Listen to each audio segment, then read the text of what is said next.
Paano ma-fully secured ang iyong account kay Syspoint? Una, i-click mo ang withdraw sa taas at mapupunta ka dito sa next page. At pwede nyo basahin ang agreement. Click nyo lang ang view agreement. After nyo mabasa, click na ang signing agreement.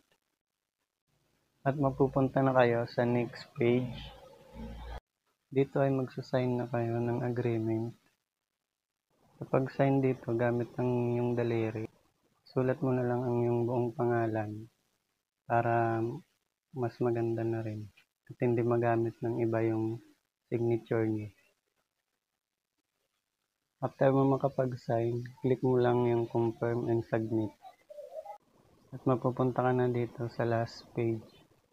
At i-click mo lang yung contact your manager to active your withdrawal. Ito yung sample message ko kay manager. Basahin nyo na lang.